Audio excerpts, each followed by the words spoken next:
일전에 거창고등학교 이야기를 한번 했는데요. 거창고등학교 대강당 뒤편에 보면 직업 선택에 쉽게 이런 글이 크게 걸려 있다고 합니다. 그 중에 첫 번째는 제가 알기로 월급을 적게 주는 대로 가라 이렇게 시작해서 9번째 이러면 뭐라고 하는가 하면 부모나 아내나 약혼자가 결사 반대를 하는 곳이면 틀림이 없다. 의심치 말고 가라 이렇게 이야기를 합니다. 부모나 아내나 약혼자가 결사 반대하는 곳은 틀림없다는 것이죠. 의심하지 말고 가라 이렇게 이야기합니다. 여러분은 어떻습니까? 모든 사람이 말리는 그 길을 가본 적이 있습니까? 아니면 지금도 그렇게 가고 있습니까? 사람들 말리는데 억지로 그런 길을 가고 있는 거 아닙니까? 이 말은 불순종의 길을 가라 이 말이 아닙니다. 사람들이 보기에 흠모할 만한 것이 없는 그 길을 가는 것이 좋다 하는 것입니다. 사람들이 흠모할 만한 것이 없는 그 길이 하나님께서 내게 맡겨주신 사명의 길일 가능성이 크다는 것입니다. 바울은 지금도 그 길을 가고 있습니다. 사람들이 말리는 길, 동역자인 누가조차도 눈물로 말리는 그 길을 기어이 가고 있습니다. 오늘은 사도행전 지금 본문 뒤편에 있는 거의 대부분을 잠시 요약을 하고자 합니다. 사람들이 말리는 그 길을 가고 있는데 에베소 교회의 장로들과 바울은 작별하고 예루살렘을 향해서 또 출발을 했습니다. 두로라는 항구 도시에서 1회를 머무는 동안 성령의 감동하심을 받은 제자들이 또 바울에게 말합니다. 예루살렘에 가지 마세요. 예루살렘에 가면 당신은 체포됩니다. 이렇게 말을 했지만 바울은 예루살렘을 향해서 또 출발을 합니다. 두로를 떠나 돌레마이를 거쳐서 가이사라에 도착을 했습니다. 가이사라에 누가 있었는가 하면 7 집사 가운데 하나인 빌립이 거기서 전도 사역을 하고 있었는데 바울이 가이사라에 도착했을 때 빌립의 집에 머물게 되었습니다. 거기 머무는 동안 아가보라는 선지자가 유대로부터 내려옵니다. 아가보가 또 성령의 감동이 되어 바울에게 말하지 않습니까? 아가보는 말로만 하지 않고 몸으로 이렇게 퍼포먼스를 해가면서 말을 합니다. 바울의 띠를 취해가지고 자기의 손과 발을 묶은 후에 말하기를 예루살렘에서 유대인들이 이 띠의 임자는 바울이죠. 이 띠의 임자를 결박해서 이방인의 손에 넘겨줄 것이다. 이렇게 예언을 합니다. 이 예언을 들은 바울의 일행들과 성도들은 하나같이 울면서 예루살렘에 올라가지 말 것을 당부를 합니다. 왜냐하면 이제 가이사랴를 떠나면 바로 이제 예루살렘으로 가는 길이기 때문입니다. 그러자 바울은 단호하게 또 말을 합니다. 사도행전 21장 13절에 바울이 대답하되 여러분이 어찌하여 울며 울어 내 마음을 상하게 하느냐. 나는 주 예수의 이름을 위하여 결박당할 뿐 아니라 예루살렘에서 죽을 것도 각오하였노라. 이렇게 말을 합니다. 그리고 실제로 예루살렘에 올라갔더니 아가보의 예언대로 그 이전에 성령의 감동함을 받은 제자들의 말대로 바울은 붙잡히게 되죠. 유대인들이 성전에 있는 바울을 보고 붙잡았습니다. 붙잡아서 그를 거짓으로 고소하면서 성전 밖으로 끌고 나갔습니다. 그리고는 몰려들어서 바울을 마구 두들겨 패는 거죠. 마구 두들겨 맞던 바울은 죽기 직전에 천부장 루시아로부터 극적으로 구출을 받습니다. 21장 32절에 보면 그가 급히 군인들과 백부장들을 거느리고 달려 내려가니 그들이 천부장과 군인들을 보고 바울 치기를 그치는지라. 바울을 한참 두들겨 패다가 천부장과 군인들이 오는 것을 보고 이제 그쳤다고 했습니다. 그렇게 살아난 바울은 로마 군인의 영내로 끌려 들어갑니다. 끌려 들어가면서 자기를 두들겨 팼던 그 유대인들에게 돌아서서 복음을 전하고 또 자기가 예수님을 만났던 사건들을 간증하는 내용이 22장 3절부터 21절까지 이어지고 있습니다. 로마 군인의 영내로 들어간 바울은 온몸이 얼마나 아팠겠습니까? 그 밤에 욱신거리는 몸으로 하룻밤을 그렇게 홀로 지내게 됩니다. 빌립보에서도 바울이 많이 두들겨 맞은 적이 있지만 그래도 그때는 신라와 같이 있었기 때문에 서로 좀 위안이 되었습니다. 그러나 지금은 바울 홀로 있습니다. 다음날 날이 밝으니까 이 천부장은 다시 바울을 유대인들의 공회 앞에 세우고 재판을 하게 됩니다. 그 내용이 오늘 우리가 읽은 본문의 시작이죠. 사도행전 22장 30절 다시 한번 읽겠습니다. 이튿날 천부장은 유대인들이 무슨 일로 그를 고발하는지 진상을 알고자 하여 그 결박을 풀고 명하여 제사장들과 온 공회를 모으고 바울을 데리고 내려가서 그들 앞에 세웠다고 했습니다. 그런데요, 이 공회 앞에 선 바울은 지금까지와는 사뭇 다른 모습을 보여줍니다. 가만히 보면 조금 이상하게 느껴질 정도입니다. 23장 6절 말씀에 보면 바울이 그중 일부는 사두개인이요 다른 일부는 바리새인인 줄 알고 공회에서 외쳐 이르되 여러분 형제들아 나는 바리새인이요 또 바리새인의 아들이라 죽은 자의 소망 곧 부활로 말미암아 내가 신문을 받는다 이렇게 외쳤어요. 바울은 자기를 신문하러 모인 공회원들 중에 일부는 사두개인이요 일부는 바리새인인 것을 딱 알아차렸습니다. 그래서 바울은 두 무리들 사이에 이간질을 시키고 다툼을 일으켜서 그 위기를 벗어나려고 말을 했죠. 나는 바리새인이요 또 바리새인의 아들이다. 내가 지금 신문을 받는 것은 죽은 자의 소망 부활 때문이다 이렇게 외쳤어요. 그랬더니 바울의 의도대로 사두개인과 바리새인들 사이에 큰 다툼이 일어났다 이렇게 기록을 하고 있죠. 왜냐하면 사두개인은 부활도 없고 천사도 없고 영도 없다고 말을 하는데 바리새인들은 그것들 다 있다고 하니까 바울이 나는 바리새인이다. 나는 부활을 믿는다.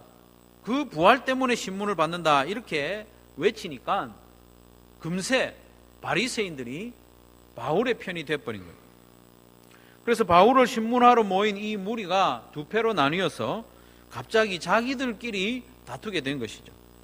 오늘 본문의 10절에 의하면 바리새인들과 사두개인들 사이에 큰 분쟁이 일어나서 그 사이에 바울이 찢겨질 만큼 분쟁이 심했다는 것이 얼마나 밀고 당기고 했으면 바울의 몸이 찢어질 정도로 그렇게 다툼을 했겠습니까? 이것을 본 천부장은 다시 바울을 빼앗아서 살려서 영내로 데리고 들어가게 되는 것이죠. 성도 여러분, 평소 같았더라면 바울이 이 상황에서 이 공회 앞에서 어떻게 했겠습니까? 복음을 전했을 것입니다. 혹은 자기가 예수님을 믿게 된 과정들 그것을 간증을 했을 것입니다. 바로 어제까지만 해도 그렇게 하지 않았습니까? 영내로 끌려가다가 굳이 천부장의 허락을 받아서 돌아서서 자기를 두들겨 패던 사람들에게 간증을 하고 복음을 전했던 것이 바로 어제의 일입니다. 그러나 하룻밤을 지내는 동안 바울의 마음에 그 심경에 큰 변화가 일어난 것 같습니다. 온 몸이 아팠죠.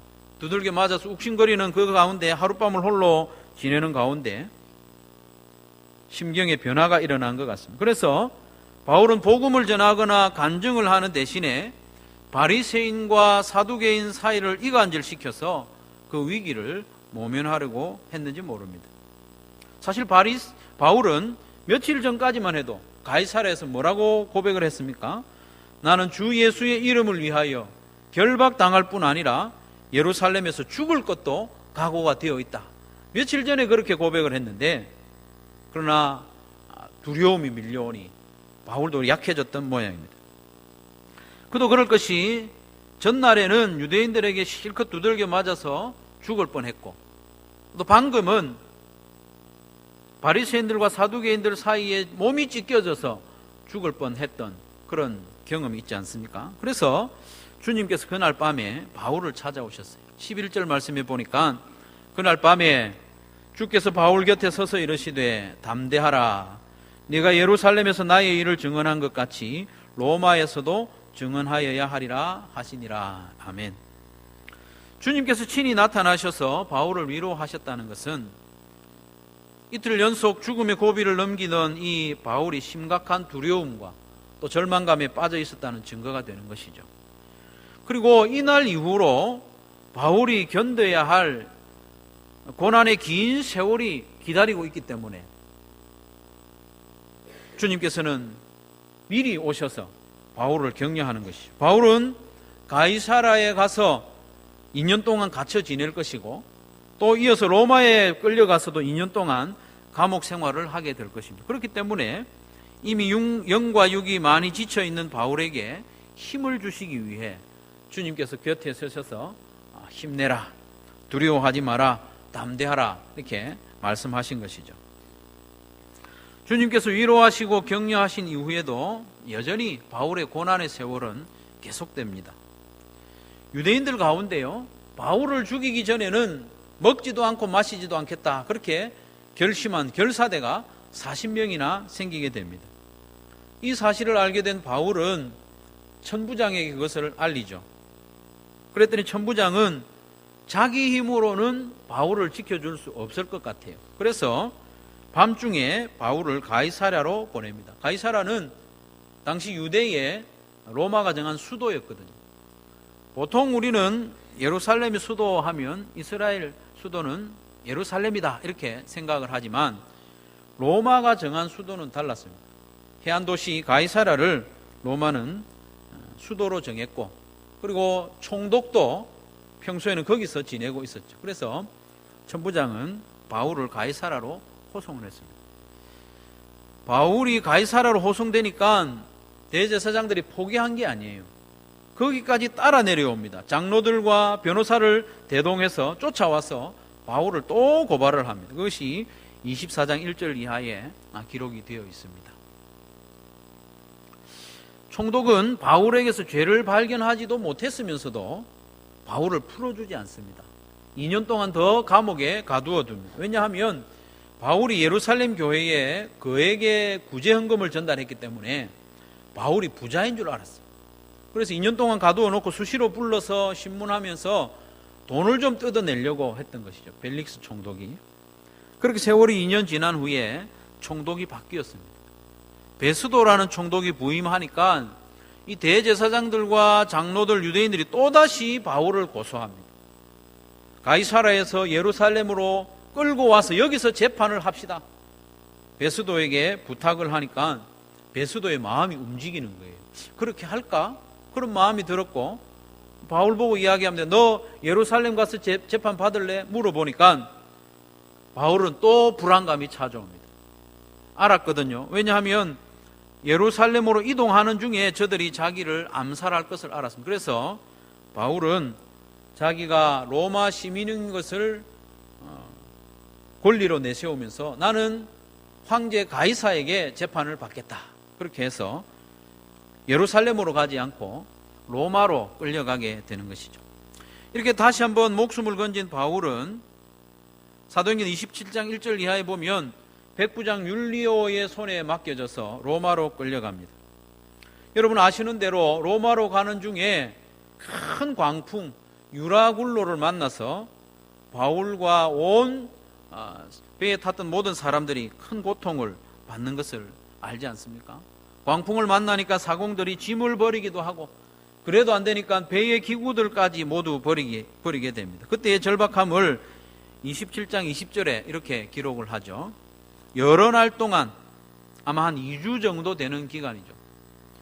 여러 날 동안 해도 별도 보이지 아니하고 큰 풍랑이 그대로 있음에 구원의 여망마저 없어졌더라. 배에 타고 있는 모든 사람들이 이제는 죽었다 이렇게 여겨질 정도로 풍랑이 계속되었습니다. 그러나 하나님의 은혜로 멜리데라는 섬에 이 배가 걸리게 되죠. 배가 선착장에 간 게 아니고 배가 걸리긴 했는데 배가 점점 깨어지는 거예요. 그때가 겨울이었는데 바울을 비롯한 모든 사람들이 차가운 바닷물에 뛰어내려가지고 겨우 살아나는 그런 일이 있었습니다. 멜리데 섬에서 겨울을 보낸 후에 다시 배를 타고 로마로 가게 되는데 바울은 로마에서 또다시 2년 동안 감옥 생활을 하게 되는 것이죠. 2년 동안 감옥 생활을 하는 중에 사도행전이 딱 마치죠. 28장 마지막 절에 딱 마치게 되는데, 이렇게 사도행전의 남은 부분을 요약해 보았습니다. 요약을 하면서 바울의 사명과 인생의 여정을 좀 빠른 속도로 살펴보았습니다. 어느 한 장면에 잠시 멈추어 서서 자세히 살펴보노라면 이 바울의 선교 여행과 인생 여정 가운데서도 좀 흠모할 만한 장면은 가끔 있습니다. 마치 험한 산을 올라가는 중에 가끔 만나는 약수터라든지 또 만들어져 있는 산장을 만나면 얼마나 좀 아늑하게 쉴 수 있습니까? 그러나 그 산장이 그 산의 전체를 이야기하는 게 아니죠.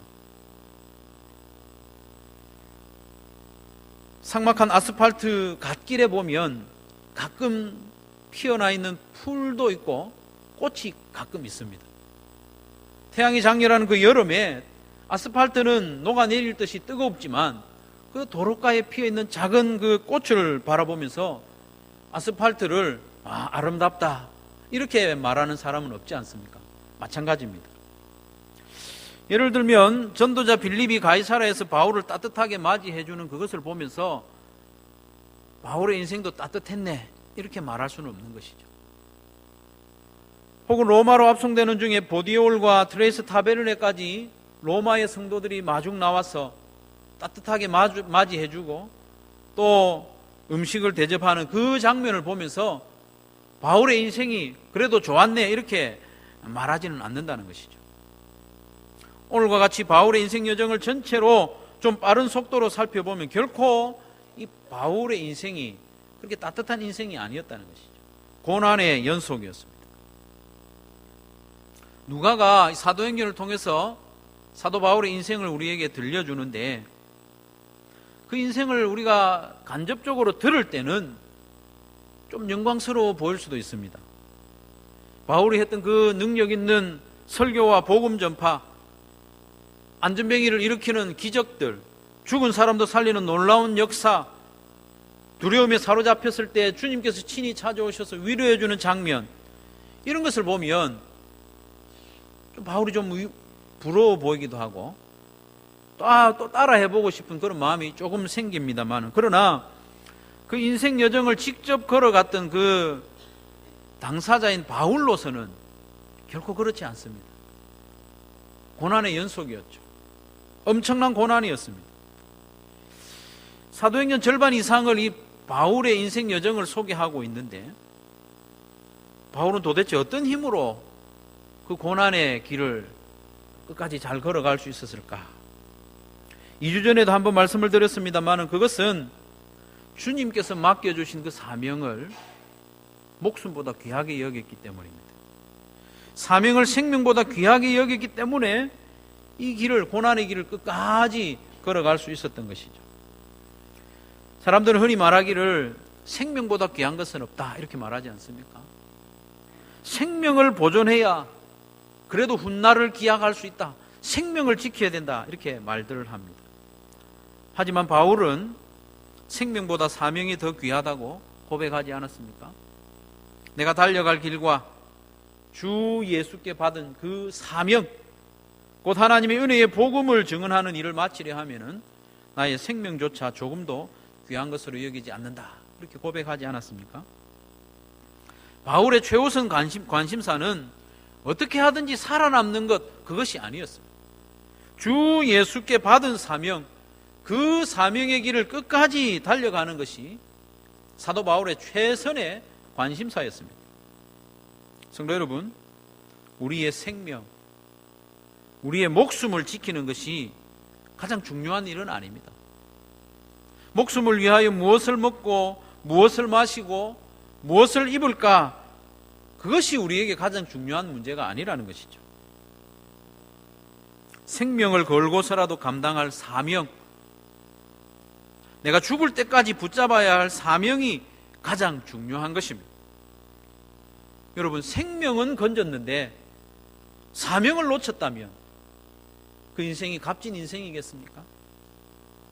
우리가 목숨을 위하여 좋은 것을 먹고 좋은 것을 마시고 좋은 것을 입고 있는데 그래서 모든 사람들이 나를 바라보면서 부러워하고 흠모하고 있긴 한데 사명을 놓쳐버렸다면 그게 정말 값진 인생일까요? 그게 잘 산 인생이겠습니까? 김동호 목사님은 굳이 잘 사는 것과 부자로 사는 것을 구분을 하고 있습니다. 우리나라 사람들은 대부분 부자를 가리켜서 잘 산다, 집에 돈이 많으면 저 사람 잘 산대, 이렇게 말하지 않습니까? 그러나 성도인 우리로서는 부자가 잘 사는 것이 아닙니다. 사명을 붙잡고 살아가는 사람이 잘 사는 사람인 것이죠. 성도 여러분, 여러분은 그 사명을 발견하셨습니까? 사명을 발견해야 됩니다. 사명이라고 하면 크고 위대한 것만 생각하는 경향이 있는데 꼭 그렇지만은 않습니다. 사명이라는 이 헬라어 단어는 디아코니아라는 단어인데요, 신약 성경에서 보면 다양한 단어로 번역이 됩니다. 누가복음 10장 40절 말씀에 보면 마르다는 준비하는 일이 많아 마음이 분주한지라, 이렇게 했어요. 마르다의 집에 예수님이 오시니까 예수님을 대접하고 싶어서 음식을 이것도 하고 저것도 하고 많이 준비한 거죠. 그래서 음식을 준비하는 일도 디아코니아, 사명이다, 이렇게 말씀을 하고 있는 것이죠. 사도행전 6장 1절에 보면 그때에 제자가 더 많아졌는데 헬라파 유대인들이 자기의 과부들이 매일의 구제에 빠짐으로 히브리파 사람을 원망하니라고 했습니다. 여기서는 구제를 가리켜서 디아코니아, 사명이라고 했습니다. 사도행전 12장 25절에 보면 안디옥 교회가 예루살렘 교회를 위하여 헌금을 했습니다. 그래서 부조를 보냈습니다. 그 부조를 하는 일도 디아코니아라고 표현을 했습니다. 그리고 신약 성경 여러 곳에 보면 디아코니아는 직분을 가리키기도 합니다. 그리고 섬기는 일, 봉사하는 일, 이 모든 것을 디아코니아, 사명이다, 이렇게 번역하고 있는 것이죠. 디아코니아, 이 사명이 이렇게 다양한 언어로 번역되고 있지만 사실은 그 저변에 있는 공통적인 의미가 있습니다. 그것은 뭐냐 하면 종의 자세로 섬긴다는 것입니다. 종의 자세로 하나님을 섬기는 것, 종의 자세로 교회를 섬기는 것, 또 이웃을 섬기는 이것을 디아코니아, 사명이라고 하는 것이죠. 그렇기 때문에 사명을 감당하는 그 길에는 항상 손해와 낮아짐이 있습니다. 사명을 감당하다 보면 경제적으로 혹은 시간적으로 손해가 있습니다. 때로는 건강이나 목숨에 손해가 있을 수도 있습니다. 자존심이 상하고 오해를 받기도 하고 바보 취급 받기도 합니다. 내가 이런 소리를 들으면서까지 해야 되나, 그런 마음이 들 때도 있다는 것입니다. 그렇다면 그 사명을 잘 감당하고 있는 것입니다. 그게 사명을 잘 감당하고 있다는 증거가 되는 것이죠. 그런데 손해를 안 보면서 또 낮아지지 않으면서 자존심 전혀 안 상하면서 사람들에게 인정받고 칭찬받고 명예를 얻어가면서 가는 그 길은 사명의 길이 아닙니다. 그것은 하나님을 섬기는 길도 아니고 교회를 섬기는 일도 아니고 이웃을 섬기는 일도 아닙니다. 그 길은 사명의 길이 아니라 그냥 자기의 길인 것이죠. 자기의 길을 가는 겁니다. 자기의 욕심을 따라 길을 가는 것이죠. 사명의 길은 종의 자세로 섬기는 길이고 내어주는 길이고 또 죽음의 길이고 십자가의 길입니다. 그 길을 사도 바울이 한평생 걸어간 것이죠. 사도 바울은 앞서 걸어가신 예수님을 따라 그 길을 걸어갔지 않습니까? 사실 이 사명의 길은 사람들이 흠모할 만한 길이 아닙니다. 손해보는 것을 누가 좋아하겠습니까? 사람들은 본능적으로 섬기기보다 섬김받는 것을 원합니다. 낮아지기보다는 높아지기를 원합니다. 그러나 예수님께서는 그 사명의 길을 가시면서 이렇게 말씀하셨습니다. 인자가 온 것은 섬김을 받으려 함이 아니라 도리어 섬기려 하고 자기 목숨을 많은 사람의 대속물로 주려 함이라. 여기에 사용된 섬김이라는 이 단어도요, 디아코니아, 예수님의 사명이라는 것이죠. 섬기는 것이 예수님의 사명이고 십자가에서 목숨을 내어주는 것이 예수님의 사명이라는 것이죠. 그 사명의 길은 사람들이 보기에 흠모할 만하지 않습니다.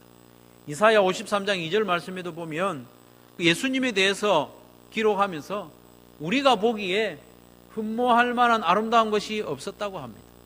예수님의 길도 그랬습니다. 예수님의 그 사명은 십자가요, 죽음이라고 했어요. 왜냐하면 생명을 살리는 유일한 길은 죽음이기 때문입니다. 그리고 생명으로 들어가는 유일한 길도 죽음입니다. 우리가 죽지 않고는 영원한 생명에 들어갈 수 없는 것이죠. 우리의 사명의 길이 그렇습니다. 예수님을 따르는 증거는 십자가의 길이고 우리의 죽음입니다.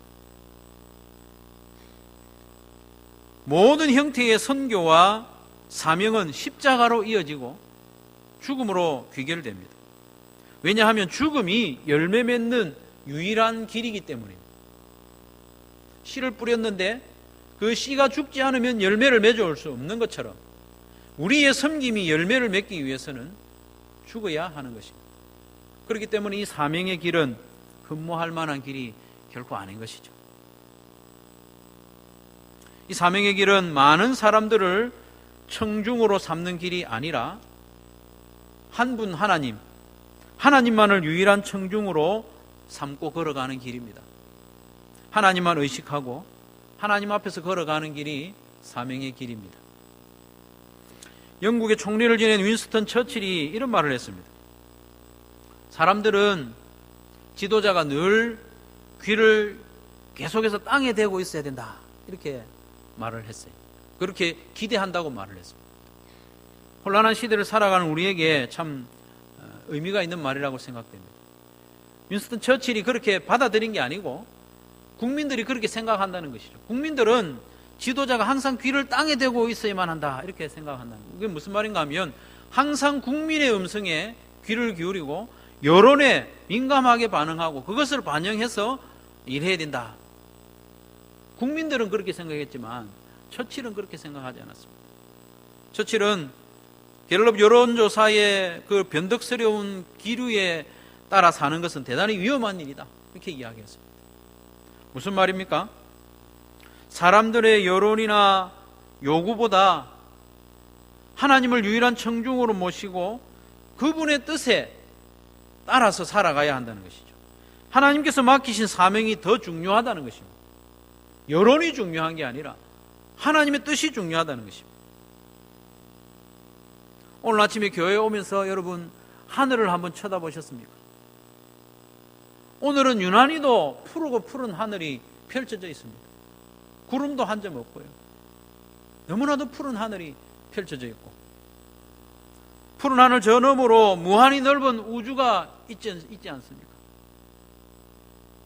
그 우주를 만드신 하나님, 그 하나님이 우리의 유일한 청중이 되어야 합니다.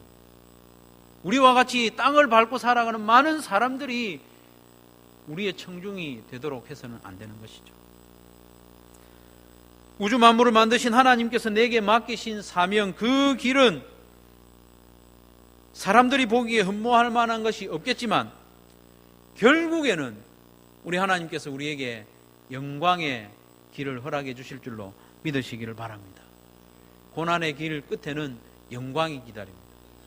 영광의 길 끝에는 무엇이 있겠습니까?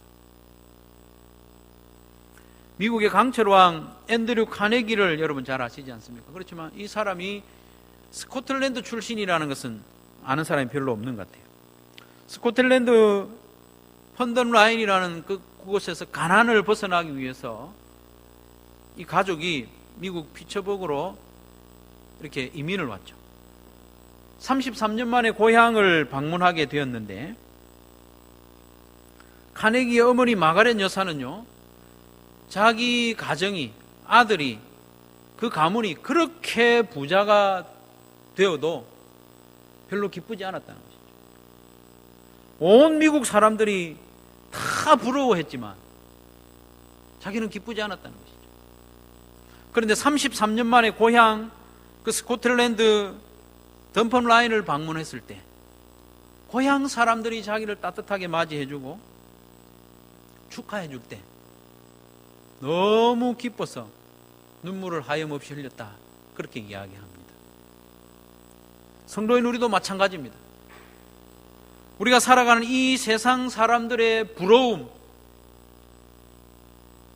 흠모, 그것을 즐기는 것이 우리 인생이 아닙니다. 오직 우리의 참 고향 하나님의 나라, 그곳에 이르렀을 때 우리를 맞이해 주실 하나님을 기대하면서 살아가는 것이 우리 인생이고 사명의 길을 살아가는 모습인 것이죠. 사랑하는 성도 여러분, 저와 여러분은 지금 어떤 길을 가고 있습니까? 우리는 모두가 인생을 살아가고 있습니다. 각자 인생을 살아가고 있는데 사람들의 부러움을 추구하고 사람들이 흠모할 만한 그 길을 우리가 자꾸 걸어가려고 하고 있지는 않는지 우리 인생을 점검해 보자는 것이죠. 우리가 기도할 때도 사람들이 흠모할 만한 그것을 달라고만 자꾸 기도하고 있지는 않는지, 성도 여러분, 사명을 발견할 수 있도록 기도하시기를 바랍니다. 우리가 2017년에는 하나님의 말씀을 더욱 가까이 하기를 원하는데 말씀을 가까이 해야 우리의 사명을 분명히 발견할 수 있습니다. 또한 우리가 기도할 때 사람들이 흠모하지 않는 그 길, 바울이 걸어갔던 그 사명의 길, 예수님이 앞서가셨던 그 십자가의 길을 나도 묵묵히 걸어갈 수 있는 힘을 달라고 기도하는 저와 여러분이 꼭 되시기를 바랍니다. 그래서 주님이 앞서가셨던 그 길, 사람들이 흠모할 만한 것이 없는 그 길, 사명의 길을 오늘도 한 걸음씩 걸어가는 저와 여러분 되시기를 주님의 이름으로 축원합니다.